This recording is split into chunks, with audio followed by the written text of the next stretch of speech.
Hey, everybody, welcome back to IAU.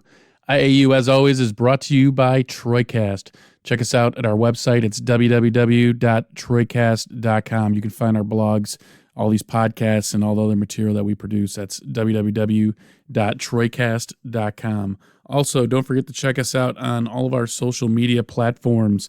We're on Facebook. Just search for the TroyCast blog and podcast. You can find us on Instagram and YouTube as TroyCast Podcast, or you can find us on Twitter as @CarlingTroy. So don't forget to give us a shout there. All right, our guest today is a member of the Michigan House of Representatives. She represents District 19, which is the district that I live in. It covers Livonia, Michigan. I first contacted her a few months back when I had a concern about the Michigan gas tax, and I surprisingly got a response back almost instantly. I believe she responded back the same day, which I was really impressed with. And then a few weeks later, she actually showed up at my doorstep. She wasn't coming to my house specifically, but she was actually going door to door in my neighborhood, just reaching out to her constituents, regardless of their political affiliation, just to get an ear out there to see what kind of concerns the people that live in her district have. And I was really impressed with that. I've never actually had a politician of any level, whether it's national or at the state level, show up at my door asking me, hey, what can I do for you, or what are you concerned about? And I thought that was extremely impressive that she takes the time out to do that. I'm not a particularly partisan person. I tend to vote for whoever I feel aligns most closely with my personal and political views, no matter what party that might be. So another thing that impressed me about this guest is she seems to be more concerned with helping her people and reflecting the views of all her constituents and in the best interest of those constituents, rather than just falling in line with party lines, which you see quite a bit of, whether it's Washington, D.C. or Lansing or what have you. In the time that she's been in office, she's already spearheaded some pretty important bipartisan efforts. I won't get too deep into that right now. I don't want to steal her thunder. She explains it all pretty well in her interview. Another thing I found highly impressive about this person is she is actually a microbiologist by degree and as also by trade prior to becoming a representative. And I think that kind of background is pretty important in this day and age, especially in the state of Michigan. We have a lot of natural resources. We've had a lot of issues with water, whether it be Flint or other towns. And I think it's really important to have an actual scientist representing the people in the House of Representatives. So without further ado, welcome to the show, Representative Laurie Pohutsky.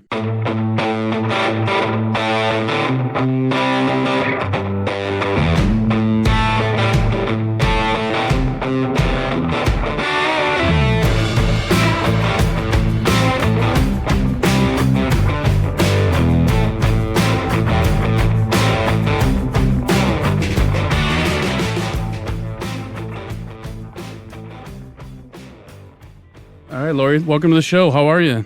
I'm doing great. How about you, Tim? Hey, not bad, not bad. Thanks for coming on. My pleasure. Thanks for having me. So let's just get down to it. Take me back to the beginning. I read online that you're from Redford. What did you do growing up in Redford? So Redford is right next to Livonia, which is the area that I represent now. I lived there up until I was 18 and moved away for college.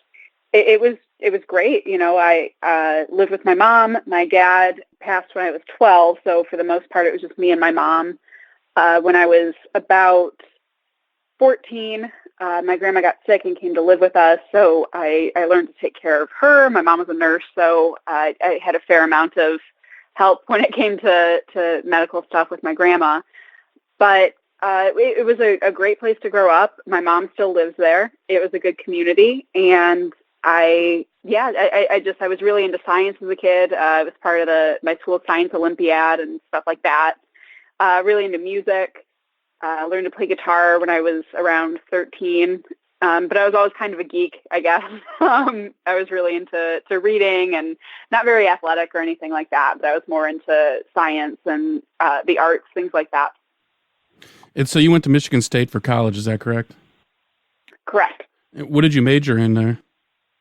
I majored in microbiology. I went kind of still feeling things out. I knew I had a little bit of time to declare my major, considered pre-med, but I wasn't really into the idea of being in school for that long. But microbiology was something that piqued my interest and some of my general requirements and things like that. So that was what I ultimately ended up declaring as my major. And what about microbiology pulled you towards microbiology? There were a lot of different things that you could do with microbiology, and I hit a couple of them in my career prior to entering politics, working in healthcare, research, industrial applications, things like that. But microbiology was just always very interesting to me. This concept of there being these things that we can't see, but that influence our day-to-day life in a lot of different ways and can have very serious consequences. So it was just something that was very interesting to me, and I wanted to make a career out of. What did you initially do after you graduated? The first job I had was working for a food safety and agriculture company in Lansing.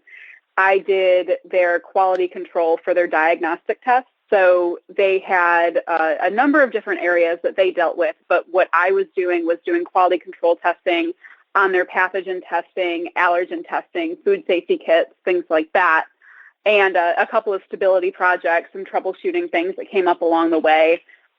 Because of my background in microbiology, it was well suited to some of the more offbeat projects with troubleshooting and contamination and things like that. Going from microbiology to politics is quite the jump. How did that happen? It is. The easiest way to put it is I got fed up. I moved back to the Metro Detroit area. My ex-husband, but husband at the time, and I bought a home in Livonia. That's where he grew up. I grew up right on the other side of the street, so it was a community that I was very familiar with and very much wanted to put roots down in. And post-2016 particularly, I started taking a look at who was representing my community.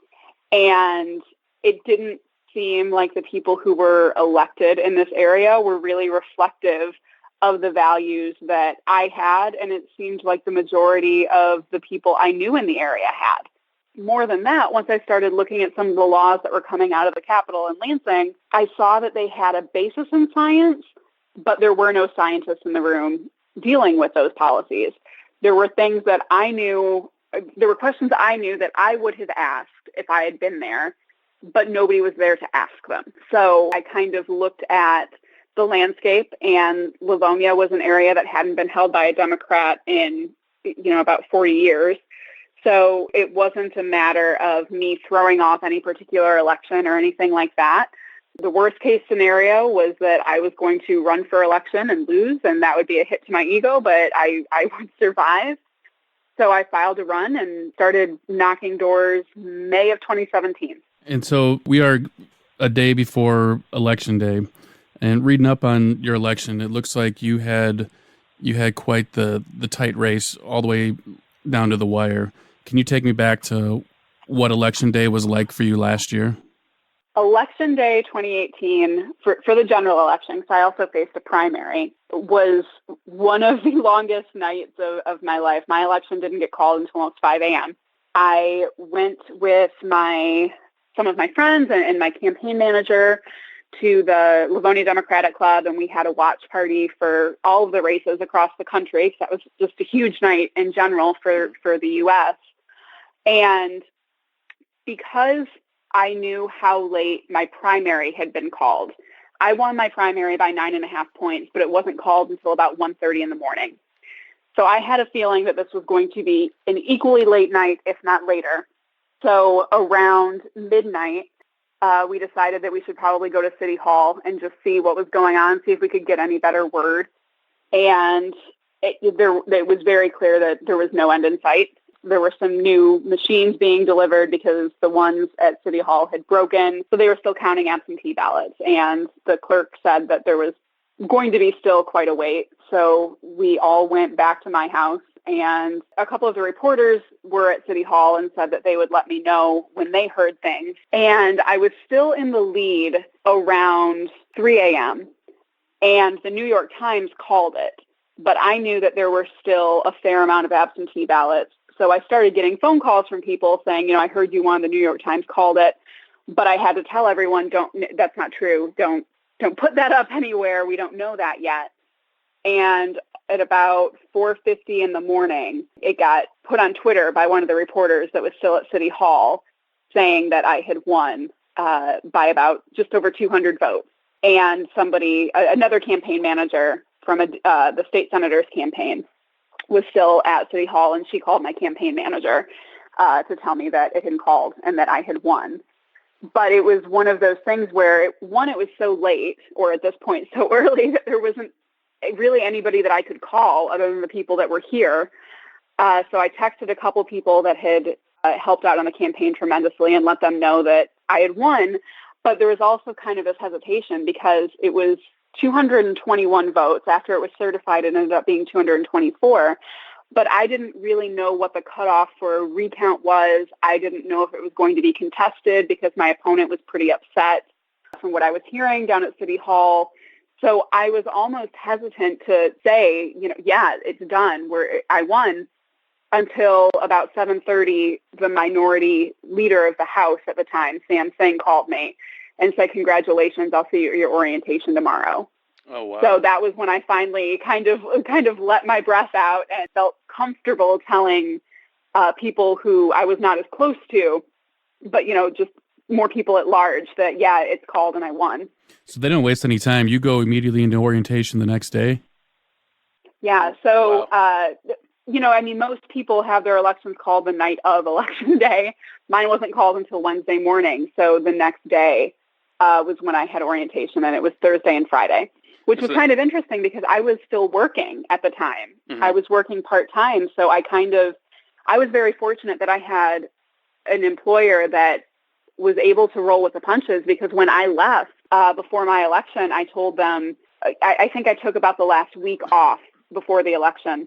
And I told them, if I win, I won't see you until, the Monday after. But if I lose, I'll see you on Thursday, I guess. So it was one of those situations where it was kind of surreal because there was so much up in the air. So do you take office immediately after the orientation is done, or was there a waiting period there, kind of like the presidential election where the president doesn't actually take office until January? Yeah, I didn't take office until January of 2019. So there was the lame duck period, during which time just a sheer ton of bills were pushed through the legislature here in Michigan. But I was not in office for that. I didn't get sworn in until January 9th, I believe was the date. But technically, I took office January 1st. So I had access to my office, just getting everything set up, getting my staff in order. But the in-between time, so the remainder of November and December, there were a lot of trainings and things like that and events that were very, very helpful. But I didn't resign from my job until December 14th, I think, just because there was still a lot of events that I found helpful or I was required to be at. But I didn't take office until January. So what kind of a learning curve did you face as soon as you took office? I imagine there's got to be a certain amount of culture shock just from starting off in a position like that, especially coming from a completely different background from what you were used to. Can you kind of explain what that culture shock consisted of and what it was like taking office? It was a huge shift, and it kind of a culture shock, like you're saying, from what I was doing before, doing lab work, and then moving into holding office. I was kind of fortunate in that I have a half-brother who's 25 years older than me, and he used to work as staff in the Capitol. So he kind of gave me a realistic perspective of what things were going to be like, and I think that was very helpful, but it is really an entirely different ballgame once you get there yourself. So the orientation, there was a lot of information, there were a lot of materials, and a lot of my freshman colleagues talked about how overwhelming it was. There was a phrase that was thrown around a lot. It was like drinking from a fire hose. And there was certainly a lot of information that was given to us, but it was also made very clear that there are resources in place so that this is not the only time we're going to get that information. And I tried to take that in stride. I tried not to absorb everything all at once because I knew that there would be the opportunity to go back to these things once they made a little bit more sense and once they were things that I was dealing with on a day-to-day basis. But that being said, there's still things that are new virtually every single day. Dealing with a budget this past year is something that I don't think anybody could have prepared us for, both from a procedural perspective, because there's so many different moving parts to it, but also just from the perspective of this is a legislature that is dealing with divided government for the first time in a very long time, and what that means for the process of developing a budget. So that was something that nobody could really prepare me for, and was definitely a big shift from what I was used to dealing with professionally. There's also, like you said, the culture shock of everything. Having come from a field that has been historically dominated by men, the field of science, I was not at all unfamiliar with sexism, but it's an entirely different brand in politics. And it's something that I don't think I had prepared myself for, in the sense that I still found it surprising, and I still found it frustrating, even though it was something that should not have been altogether unfamiliar to me, but just this form of it was something that I was not used to dealing with, and does still occasionally catch me off guard. Right. I imagine that's got to be something you don't quite expect, especially at a position that high in the political spectrum. For sure. My campaign manager had said at one point, I had kind of hoped, after seeing how bad it got during the campaign, that after you were elected, it would have gotten better. And I think it got worse. And I don't necessarily disagree with that, which, like you said, it's surprising. I get his train of thought for why it would have gotten better, but it is surprising. Do they have any mentorship programs for freshman representatives, or is it just kind of you can latch onto somebody and just sponge some of their insight and information? Or yeah, there's no actual mentorship program for new reps, but I am very fortunate that I built relationships with reps who are in their second or even third terms in some cases, to learn from and to, in some instances, vent to. And that's been very, very helpful, but there's nothing formal set up, no. Okay, so part of my show's theme is all about influencers. Who can you speak on that inspired you politically and on a personal level both? So this sounds kind of weird, more on a personal level. I have an 18-year-old niece, and I find her incredibly inspiring. She is someone who, while I was trying to get my campaign off the ground, she was 15 or 16 years old, and she was organizing walkouts at her school. And there was one conversation that I remember so clearly because I felt so silly afterwards. They were organizing a protest around the March for Our Lives, where there were a lot of people doing walkouts and things like that. And she texted me and said, "Hey, I need your help getting press to this event. We're going to do a walkout." And I kind of got smug with her, and I was like, "Okay, tell me what that means to you, and what help do you need organizing it?" And she told me, "We have everything organized. We've cleared it with the administration. We have this and this and this in place. I just need help getting press there, and I know that you know some people who might be able to attend."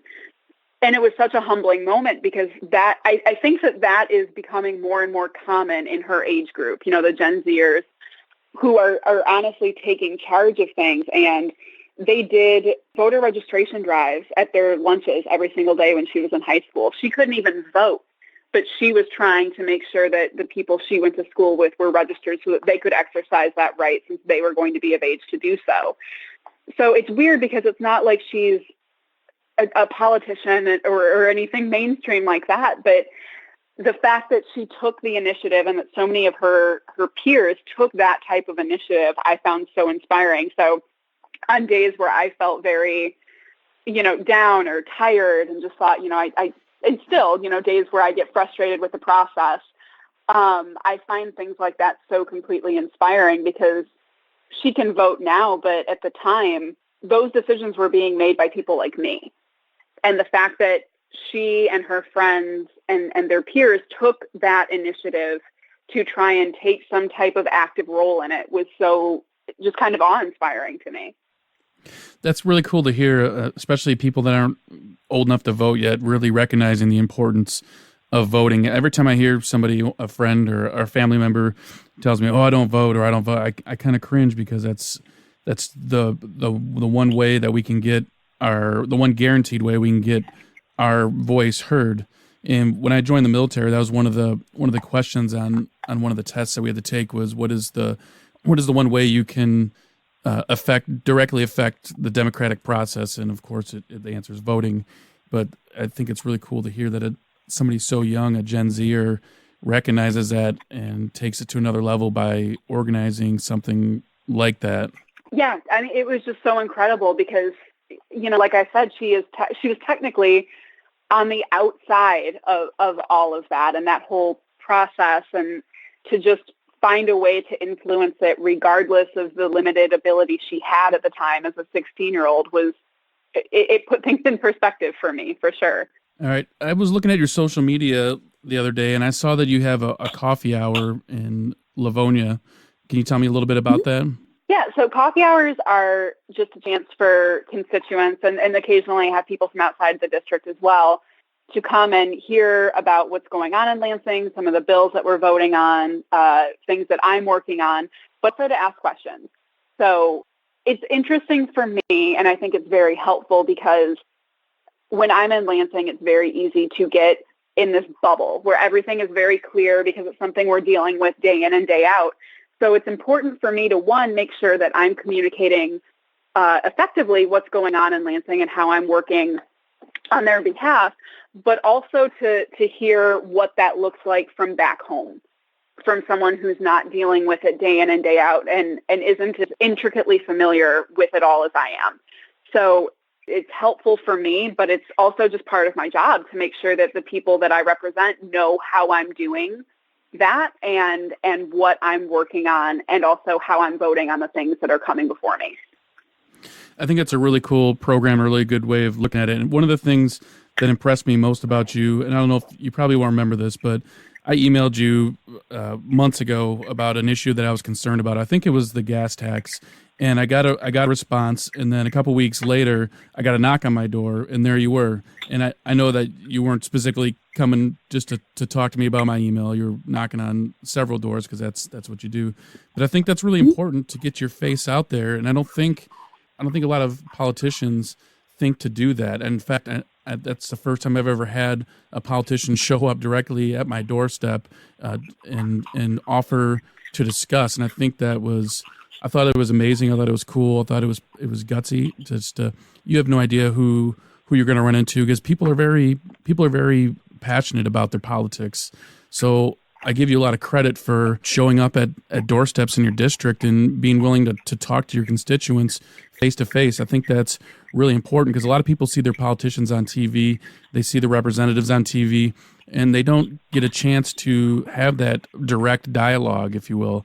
And I just wanted to say how much of an effect that had on me for you to do that. And I think that was a really good thing that you do. Thank you. I appreciate that. We made a concerted effort this year, because it wasn't an election year, to make sure that while we had time off from session and on the days we weren't in Lansing, that we were doing things like that, like knocking doors in an off year, so that people aren't only seeing me when I'm running for election and asking them for something, because that's actually not the job. That seems to get confused by a lot of representatives. But the job isn't just about running for reelection. It's representing the people. And I think that the best way to do that is to do that, to make that one-on-one contact, so that I have a better idea of what the important issues are that are facing the city of Livonia. So I'm glad that it resonated with you, and I appreciate that you opened the door. That doesn't always happen, but I think it's important that I'm accountable, throughout my entire term, not just when I'm looking to be reelected. So thank you for saying that. So Michigan representatives have 2-term limits. Is that correct? So representatives have 3 terms, 2 years apiece, and state senators have 2 terms, 4 years apiece. So you definitely have a limited amount of time to essentially get done what you'd like to get done. What is your plan for next year? Do you have a plan for next year? Are you planning on running for reelection? Or? I am planning on running for reelection. We did small amount of campaign work this year. It was an off year, so we really just focused on getting settled in and being effective and building that relationship with the district. But I am planning on running for re-election in 2020, yeah. One of the things that I've seen that you've done recently is House Bill 4942. Can you talk about that at all? Yeah, so the bill to close the marital rape loophole in Michigan is something that I'm very, very passionate about. I was contacted on Twitter by someone who is not a constituent but has reached out to me about other issues. She said, "Did you know that there was this loophole in the state of Michigan. And at first I thought she was saying that Michigan didn't have a law about marital rape. And I looked that up, and we do, in fact. All states have a law on the books stating that it is illegal to rape your spouse. But in Michigan, there are 3 exceptions to that. The most glaring one to me is if a spouse is mentally incapacitated, which is defined as being drugged without his or her consent, then it is legal to sexually assault them. And exactly, that oh my is kind of the reaction that everyone has had, because it's so mind-boggling that is still on the books. And I, introduced it, and I talked with various stakeholders just to make sure that we were doing this as intentionally as possible and thinking through all of the ramifications of it. And the prosecutors in the state actually said that they're having trouble tracking down data because, these charges aren't pressed in these cases, but they do know that there have been cases where they have had to decline to press charges because this has happened. And actually earlier today, I talked with someone who, while she was in law school, wrote a paper on marital rape and talked about this particular loophole and talked about a case that got national press where a woman was being assaulted, and she didn't know because she just knew that she got very tired. She didn't really remember falling asleep every night, but she ended up finding all of these videos on her husband's phone and ended up finding the substance he was using to drug her, and charges could not be pressed because this was a loophole that was on the books in that state as well. So it is important to close it. This isn't one of those things where, it's on the books, but it doesn't really apply anymore. It absolutely does. There are very serious consequences to this law being on the books in this state. So I introduced the bill. I got the 1 co-sponsors on it, 11 of them Republicans. So it's something that has bipartisan support and is recognized as something that needs to be addressed in our state. Do you know when the original law against spousal rape came out initially? Banning spousal rape. I believe that every state had a law in place by 1992, I believe, was the cutoff. And I want to say that around then is when Michigan codified it too, but I'm not positive on that date. That just seems crazy to me. I know 1992 was... That's in the grand scheme of things, that's still a while ago, but it still seems like something like that should have been outlawed way, way before then. So how does a loophole like this come to be? Do you think it was just an oversight? And I know I'm asking you to speculate, which is not fair, but what do you think this was just an oversight when they actually did the drafting of the verbiage in the law? I don't think that this was an oversight because it was so intentional. The language is so airtight. When I was taking it around for co-sponsorship, some of these conversations ended up being very frustrating because it was essentially me explaining the concept of consent to some of my colleagues. But not everyone, but there were a number of members who were concerned that this could have unintended consequences and this would be a slippery slope, which the conversation itself was problematic, but the fact of the matter is this was not going to be one of those instances where we're going to have to define what consent means or anything like that, or what incapacitated means. Incapacitated in this law is defined as being drugged without consent. So it's such an airtight definition that I cannot believe that it was unintentional. The other 2 exemptions, one of them deals with people who are married with parental consent, and then the other deals with mentally incapable. And the issue with that is that the definition of mentally incapable per Michigan law is very murky, and that's something that we want to be very intentional about changing so that there aren't unintended consequences of, say, someone being married to someone who is on the autism spectrum and now being accused of rape because we struck that exemption. That's something that's going to take a lot more time to work out. But this one was very straightforward. It's just crossing out mentally incapable because the definition is so clear. So I really can't imagine a scenario where it was an unintentional law that was stated. It just seems like such a no-brainer. And I see that you introduced this to the floor on September 11th. Is that correct? Yes. And then it was referred to committee from there? Yes, it was referred to the Judiciary Committee. They have been dealing with a very large expungement package that's going to be coming to the floor this week. I've had some conversations with the chair of Judiciary, and he has said that he wants to give it a hearing. It has not been scheduled yet, so I'm hopeful that he was serious about a hearing with it, but it has not been scheduled yet. So can you kind of explain the process then? Is referred to a committee. What is the life of this from beyond there? So once a bill is referred to committee, the committee chair decides what bills will be given hearings. And if they are not given hearings, then they just die in committee and they can be reproduced next term. But if it is given a hearing, then the committee can refer it to the floor where it can be taken up by the speaker. That it's his choice whether something will be taken up after it comes out of committee or not. Although generally, if something is given a committee hearing, there's a pretty good chance that it will be taken up on the floor, or they can decide to not refer it to the floor. That's coming from the Judiciary Committee. Judiciary is one of a few committees that refer directly to the floor. The majority of our committees refer to a Ways and Means Committee, which is just it's a tiered structure. In general, if it passes its originating committee, it will be referred out of Ways and Means, but occasionally it's with some amendments or some changes made to it. But Judiciary is one of the committees that refers directly to the floor. So if it passes out of Judiciary, it goes straight to the floor where the speaker can decide to take it up for a vote or not. Are you feeling pretty good about the chances on this? I am very hopeful. When I was first doing the work on it and talking with stakeholders, I was trying to manage my expectations. But once it got a majority of the members co-sponsoring it, I realized we have a real shot at getting a hearing on this and getting it moving. And I actually went and talked to the speaker. No promises made by him or anything, but I just took it to him and said, I want you to know that this is coming, and I just want to explain this to you.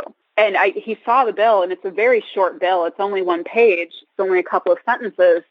And I said, did you know that this was still on the book? And he looked kind of surprised, the same way that the majority of people that co-sponsored it were surprised. And he said, well, I would like to talk about this with some of the co-sponsors, but I am glad that you brought this to my attention. So no commitments were made or anything, but Speaker Chatfield is reasonable when it comes to things like this. You know, we all have partisan issues that we want to bicker about and things like that.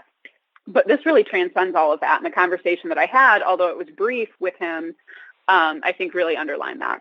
Yeah, I mean, it seems like such a nonpartisan that I don't see it being bogged down with the partisanship. That's the goal. That's the goal for sure. What other initiatives do you have going on right now? A lot of the things that I've been working on since I started environmental issues. So the second bill that I introduced was a repeal of a bill that was signed into law during lame duck, known as No Stricter Than Federal. So what that basically says is any rule that exists at the federal level, any state rule cannot be more strict than that one. And that has very serious environmental implications, particularly when we look at things like lead contamination or PFAS contamination, things that we're dealing with on a regular basis here in Michigan that we have a better grasp on than the federal government. We have now married ourselves to the federal regulation or rule or limit when we might actually have a better idea of what it should be, and it should possibly be stricter than what's being said at the federal level, particularly because of all the shakeups, for lack of a better term, at the federal level in terms of the EPA and things like that. I think that it's very important for Michigan to have its own way of setting regulations that fit the people here in our state. It has greater implications, though, beyond just environmental issues. It applies to things like women's reproductive health, civil rights issues. So this law just states that no matter what the federal rule is, we cannot have a more stringent rule than that one. So the second bill I introduced was a repeal of that so that we can legislate based on what works for the people of Michigan instead of relying on the federal government to best determine what works for us.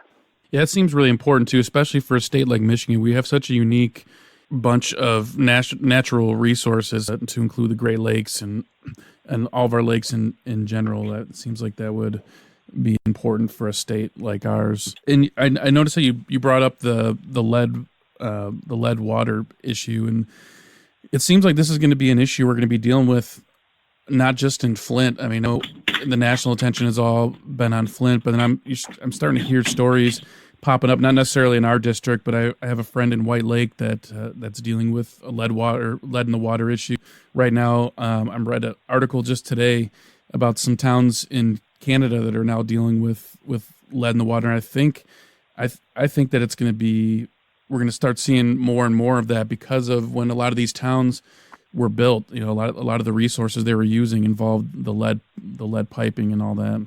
Absolutely. We have aging infrastructure in Michigan, and I know because of, the 2018 election cycle, when we hear infrastructure, a lot of times we think about roads and bridges, but that also applies to our water infrastructure. Like you said, a lot of these lines are lead lines, and these cities are older cities, so that infrastructure is aging. And we are seeing more and more instances of lead contamination pop up.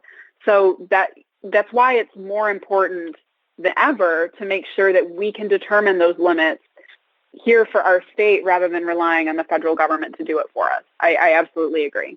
What have you found to be the most challenging thing about being in office that you found out after you were actually in office? I'd say the most challenging thing, and it's not that I didn't know this was going to be an issue going into it. I did, but I guess I didn't realize how wide-reaching the implications were, was just being in the minority versus being in the majority. The fact of the matter is, if my caucus, if the Democrats were in the majority, my bill on closing the marital rape loophole would have already had a hearing, would have already come to the floor for a vote. The reason I had to manage my expectations around that bill, even though by all accounts it is a reasonable bill and something that we do need to address in the state, and it's got bipartisan support, the reason that I had to manage my expectations around that is because I know that I am in the minority party and I am a marginal seat. This was a seat that was won by 224 votes. So there is the inclination by the majority party to not give me a win. And I don't look at this as a win for me. Passing this bill would be the right thing to do for the state of Michigan. But because we're in such a hyper-partisan mind frame, it's not always looked that way and looked at that way. And that is very frustrating. And it's something that conceptually I knew, but knowing that it's something that happens is very, very different than seeing it in practice. And that's been the most surprising / frustrating thing, I guess. Yeah, I got to imagine that just the nature of politics in our country is changed so much. It's changed just in the last 4 years, and I think a lot of it was obviously from the presidential election. But it's frustrating on a personal level just to see just ordinary people, not even politicians, being unwilling to compromise on anything because of the fact of where their political affiliation lies. And as a person, I mean, that doesn't benefit anybody in my eyes, because nothing's getting done if we're always disagreeing on everything, especially stuff that lies along party lines, Absolutely. One of the most jarring experiences I had was I was knocking doors this summer, and I knocked on the door of an older gentleman. He came out and asked how he could help me, and I said that I was his state representative, and I just wanted to know what were some of the issues that he thought were important, if there was anything that my office could do to help. And he asked if I was a Democrat or Republican, and I said, well, I'm a Democrat, but I'm your representative. I represent, the whole district. It doesn't make any difference whether you're Democrat or Republican. And he got very, very aggravated and said that he supported the president and he didn't want to talk to me. There was nothing that he had to say to me. And I said, okay, I respect that, but can you please take this information? Because if there's ever anything that you need help with, that's why my office exists. So I'd really like for you to have my phone number. And he said, I would never call you for help. That was so sad to me. No, go on. I mean, it was so sad because, it's not a partisan thing. If you need help, that's the job of your representative, whether I'm a Democrat or Republican or whether you are a Democrat or Republican. So it was really, really sad. That's the insane thing to me, is because it's almost like people cheer for the opposite party to fail, and they forget the fact that nobody wins if somebody fails. It's not a win or lose type of thing, and people like to treat it like a win or lose type of thing. People treat it like it's a team sport, and they treat politics like it's a team sport, and that's unfortunate that people look at it that way, because there really is no winners, and people, regardless of who's in office, whether it's the president, whether it's a local representative, or whether it's your U.S. senator.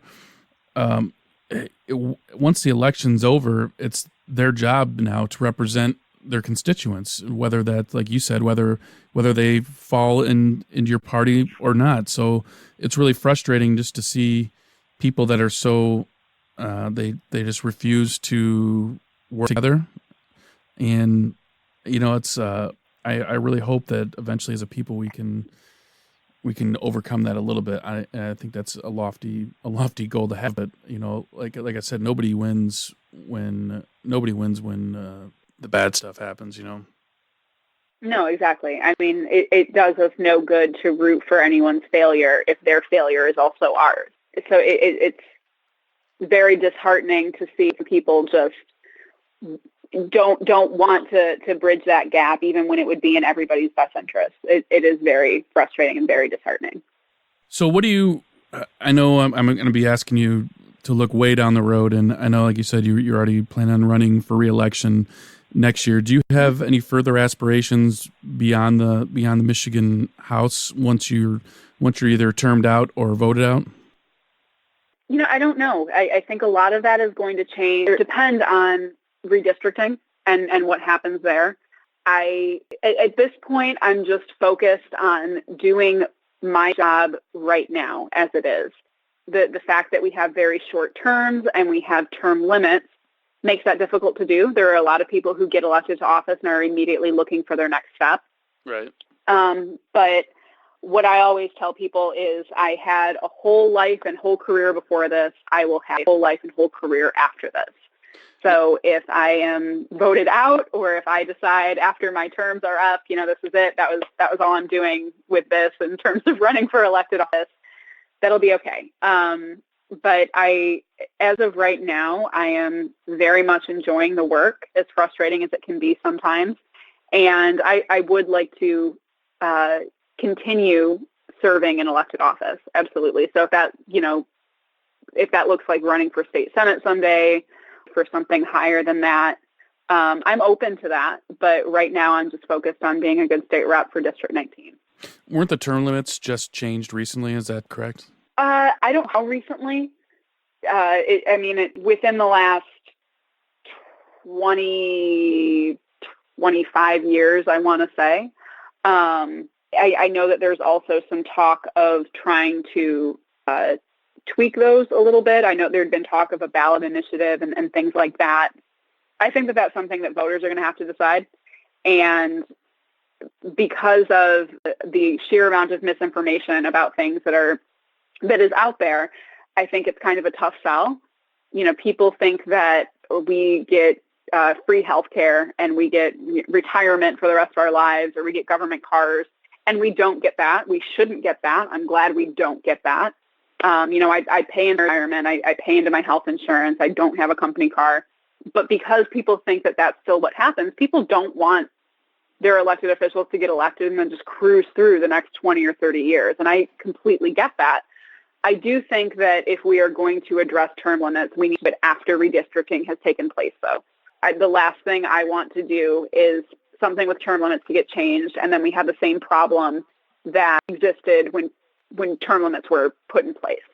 So I think that if we deal with redistricting and make sure that if people aren't doing their job, they actually can get voted out, then I would be amenable to dealing with term limits. But I think that that's actually something that the voters are going to have to decide most likely at the ballot box.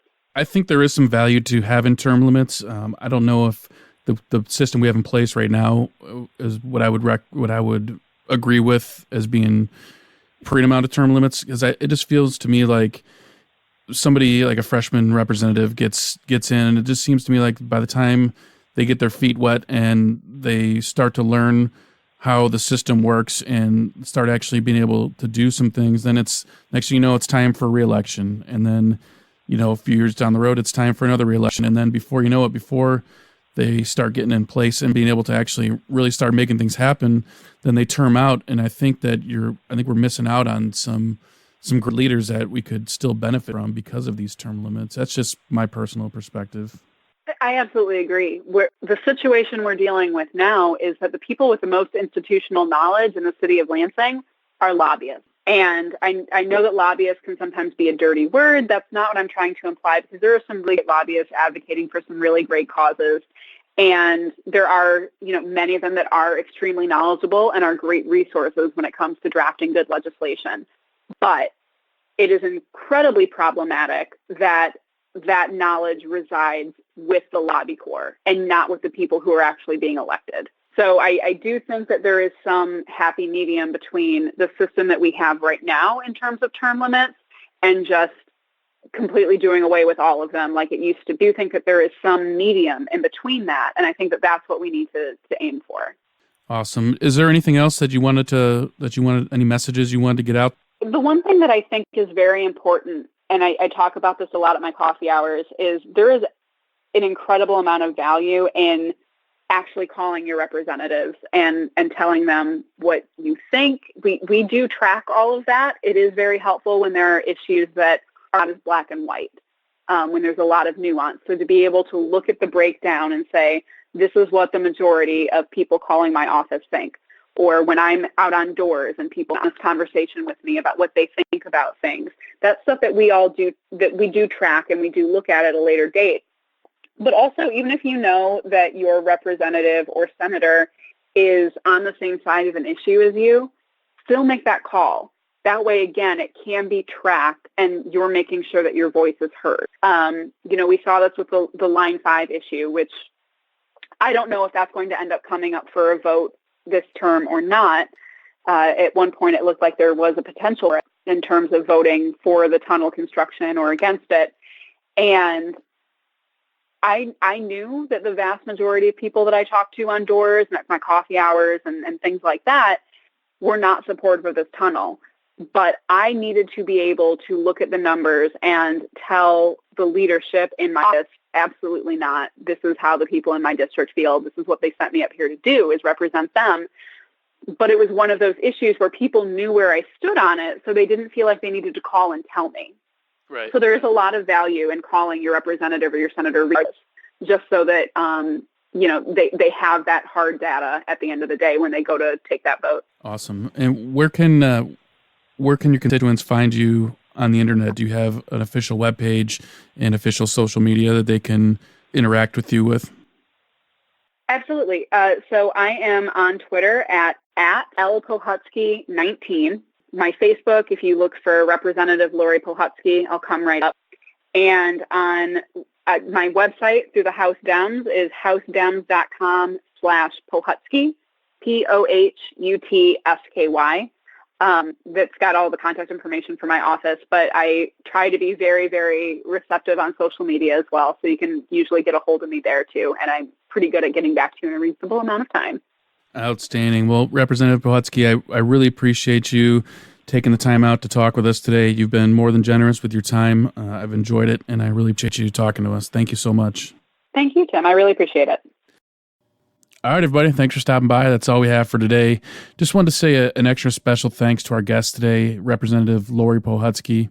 It's really refreshing and really inspiring to meet a representative that is so engaged with the people that she represents and not just filling a seat in Lansing. She's actually getting to know her people, getting to know the concerns of the people that she represents, and actually trying to do something for them, regardless of which party that they're affiliated with. So thanks again, Laurie. I really appreciate you coming on and hope to see you again, and looking forward to seeing what you do next in your career. Until next time, everybody, thanks for stopping by.